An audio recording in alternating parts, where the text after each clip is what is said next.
En el trabajo práctico número 2 de arte, los periodos que elegimos fueron Grecia y Egipto, y la categoría fue la pintura, ya que para nosotros es lo que mejor se representa en esos periodos. Ahora, como están viendo en el video, voy a hablar sobre la lámina de Grecia. En esta elegimos un color celeste para el fondo y un amarillo para resaltar las letras. Además escogimos dos imágenes representativas de la pintura, junto con las características de las mismas. Para hablar de la pintura griega, es necesario hacer referencia a la cerámica, ya que precisamente se basaron en la decoración de ánforas, platos y vasijas, cuya comercialización era un negocio productivo. Ahora hablaré sobre la característica de la pintura. El origen de la pintura griega se mantuvo vinculado con las formas geométricas y estuvo profundamente influenciada por el arte sirio y egipcio. Aun cuando se conservó el dominio del dibujo y la línea en la pintura, también se creó una identidad y unos rasgos propios. Aparecieron los primeros dibujos de plantas y animales enmarcados por guardas denominadas meandros. En el periodo arcaico, siglos 7 y 6 a.C., se incluyó la figura humana de un grafismo muy estilizado. La pintura en la antigua Grecia era utilizada frecuentemente para decorar cualquier clase de estructuras, ya sean de tipo civil, religioso o fúnebre. También se usó en la decoración de obras arquitectónicas. Las pinturas que realmente tuvieron valor en esa época fueron las hechas en tabla. Sin embargo, debido a que la madera es un material que se desgasta con el tiempo, en la actualidad no se cuenta con ningún trabajo realizado en este material. Entre las bases que más usaron en la pintura griega se pueden señalar paredes, las láminas de madera y las losas de mármol. Sin embargo, la base que más se empleó fue la tabla de madera.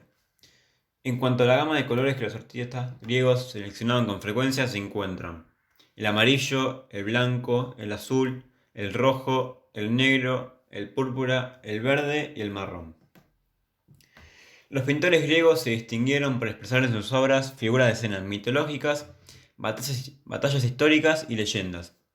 El retrato, la caricatura y motivos enfocados en la naturaleza fueron desarrollándose y con el tiempo lograron obtener mucha importancia. De igual manera se pintaron situaciones cotidianas de los individuos de esa época. Grecia es una pequeña península situada al sudeste de Europa. Nacieron aquí las primeras ideas que dieron forma a la cultura occidental, de tal modo que nuestros conocimientos y modo de pensar son una consecuencia de la filosofía, la ciencia y el arte de los griegos, que comienza aproximadamente en los siglos V y IV y florece y se desarrolla a plenitud entre los siglos VII y X, antes de la era cristiana. No solo en Grecia, sino también en otros territorios del Mediterráneo habitados por los griegos. Ahora voy a hablar sobre los conceptos dados. En belleza se usa la proporcionalidad y equilibrio de los elementos, hecho que hace destacar su concepto de la perfección estética. El cuerpo humano es el fundamento esencial de toda belleza y toda proporción. A esta tendencia se la denomina antropocentrismo. En el arte griego, el concepto de expresión tiene como objetivo representar la figura humana de una forma natural, tanto en su aspecto formal como en la manera de expresar el movimiento y las emociones. El cuerpo humano se convirtió así en el motivo fundamental del arte griego, asociado a los mitos, la literatura y la vida cotidiana. Luego está la habilidad y la destreza, que no eran considerados artistas, sino artesanos que trabajaban con sus manos como los escultores. Captaban el cuerpo humano en cualquier posición. Luego, el concepto de naturaleza se quiere manifestar, pero de una forma idealizada, donde la sencillez, la proporción, el ritmo, la claridad y la unidad conceptual de la obra dominan todas sus formas artísticas. En el concepto de armonía hace referencia a que utilizaban siempre colores claros en los fondos para que la figura resalte más y se logre hacerla importante. Empleaban mayormente los mismos colores siempre para lograr figuras armoniosas y que tengan relación entre sí. Las pinturas más valoradas fueron aquellas pintadas en tabla, pero se utilizaban los muros y las losas de terracota o mármol. Con menos frecuencia también se emplearon marfil, cuero, pergamino y lino. Se usaba para las técnicas pictóricas, las pinturas al temple y la encáustica, y sobre los muros la pintura al fresco. Respecto a los colores de los artistas griegos, usaban el rojo, amarillo, negro, blanco, verde, azul, púrpura y marrón. Y en cuanto a los temas más usados eran las escenas mitológicas, leyendas y batallas históricas. Ahora voy a explicar un poco el contexto histórico. Estaban organizadas en polis, que eran ciudades. En sus inicios se trataba de clanes, es decir, estaban formados en familias. Hay diversidad de organizaciones políticas, como la de Atenas, que era una democracia, y la Esparta, que era una aristocracia guerrera. Eran civilizaciones unidas por la lengua y la cultura. Existía la Acrópolis, que era un lugar elevado donde se encontraban los templos a los dioses.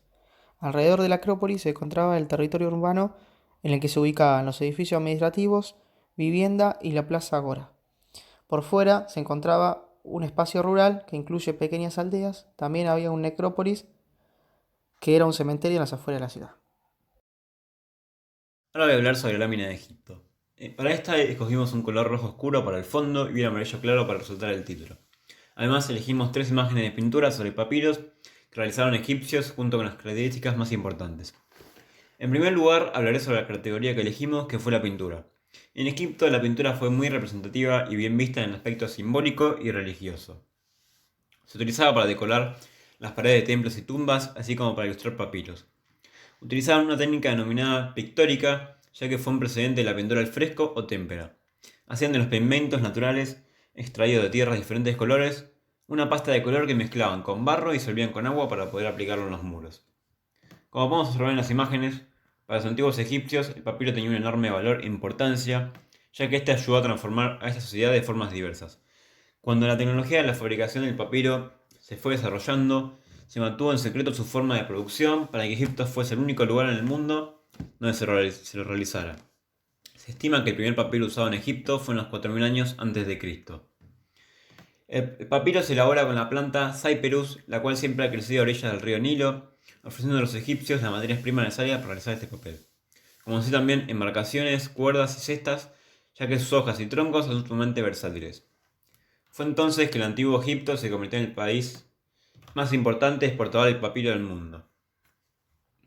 Sus principales técnicas fueron el fresco, el temple y el encausto. Para las personas que no saben, el encausto es una técnica de pintura que se caracteriza por el uso de la cera como aglutinante de los pigmentos. La mezcla tiene efectos muy cubrientes y es densa y cremosa. La pintura se aplica con un pincel o con una espátula caliente. También otra técnica era sobre el esmalte en joyas, amuletos, escarabeo, estatuillas de correspondientes y azulejos de revestimiento en muros interiores. Los tintes base se obtenían el negro del carbón, el blanco de la cal o del yeso, el amarillo y rojo del natural ocre del desierto, el verde de la malaquita y el azul del lapislázuli.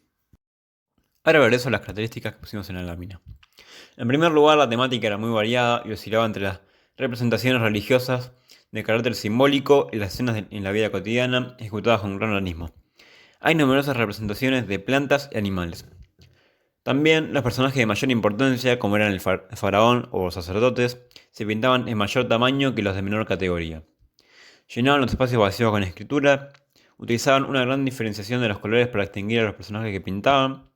Por otra parte, el rasgo típico de la pintura egipcia es que las figuras se dibujaban de perfil, los ojos eran vistos de frente, la cabeza era vista de perfil, el torso y brazos vistos de frente y las piernas y pies vistos de costado. Otra de sus características es la ausencia de perspectiva y el empleo de colores planos, es decir, sin degradar o difuminar. Y también, por último, los hombres se representaban con piel más oscura que los de las mujeres. El antiguo Egipto fue una civilización que se originó a lo largo del cauce medio y bajo del río Nilo, que alcanza 3 épocas de esplendor faraónico en los periodos denominados Imperio Antiguo, Imperio Medio e Imperio Nuevo. Alcanzaba desde el delta del río Nilo en el norte hasta Elefantina, en la primera catarata del Nilo, en el sur, llegando a tener influencia desde el Éufrates hasta Jebel Barkal, en la cuarta catarata del Nilo, en épocas de máxima expansión. Su territorio también abarcó, en distintos periodos, el desierto oriental y la línea costera del Mar Rojo, la península del Sinai y un gran territorio occidental denominado los dispersos oasis.